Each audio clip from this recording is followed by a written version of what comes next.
The world's largest naval exercise is coming to a close. RIMPAC, which stands for the Rim of the Pacific exercise, lasted for 37 days in Pearl Harbor, Hawaii. China participated in the drills for the first time. China and the U.S. were among 22 nations taking part. The drills involve live fire practice, drills on humanitarian aid delivery, and war gaming. RIMPAC's aim was to increase trust and transparency among participating navies. So did RIMPAC accomplish what it set out to do? Here with some perspective is Cheng. He's a senior research fellow at the Heritage Foundation's Asian Studies Center. First chance for China to be involved, opportunity for them to kind of show off their advanced ships. They did send, kind of unexpectedly, the surveillance ship. How would you measure how things went with RIMPAC as far as China is concerned, their first time out? Well, from China's perspective, I think that this should be rated a success.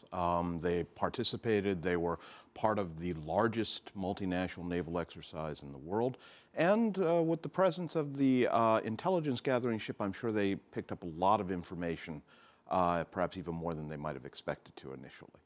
Now, when we had you on last, it was at the beginning of all of this, and you talked about, you used the word conundrum, talking about how, the U.S. military kind of making these overtures towards China, inviting them to be a part of RIMPAC, and yet here in Washington, we see lawmakers kind of taking their jabs at China.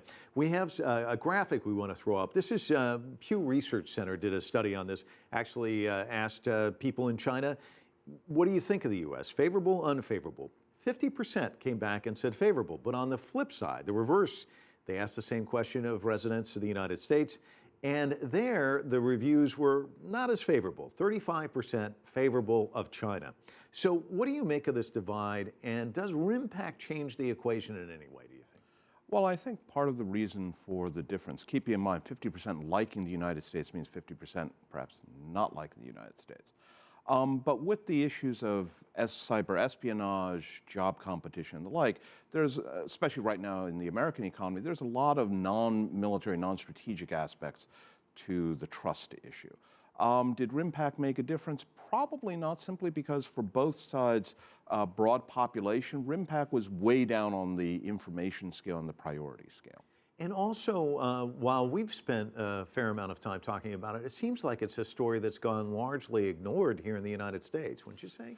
Outside of places like Hawaii, which was, of course, host to this, large-scale military exercises halfway around the world at sea, not a lot of great visual imagery, kind of limits your opportunities. Yeah.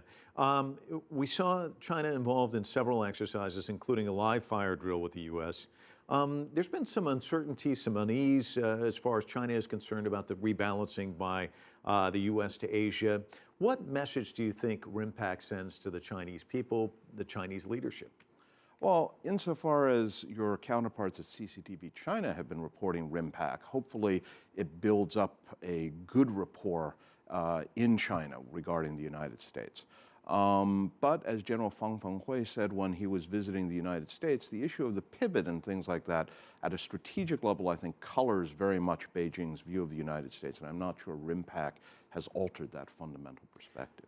The number one takeaway for China being involved in this, we keep talking U.S., China, but there's a number of countries involved in this exercise, and some of them with also difficult relationships with China. And one of the things that I think you mentioned in the last interview is that, the great thing about this is now these people know each other, they can pick up the phone and call. The takeaway from that perspective, what would you say it is for the Chinese Navy involved in this? Well, the objective here in including China in RIMPAC is to hopefully have everyone learn each other's cell phone numbers, know what they look like, and really sort of get each other acclimatized to the idea of interacting with each other.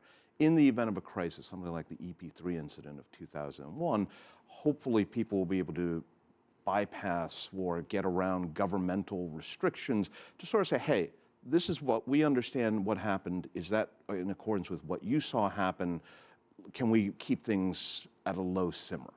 Hopefully that this will facilitate that. And another thing that one of the leaders said involved in this from Australia is that it's even, we talk about admiral to admiral, but these are sailors to sailors, and a lot of these people move up in the ranks, and perhaps maybe you don't see it today, but down the road a piece as these guys move up, then the relationship building can really make a difference.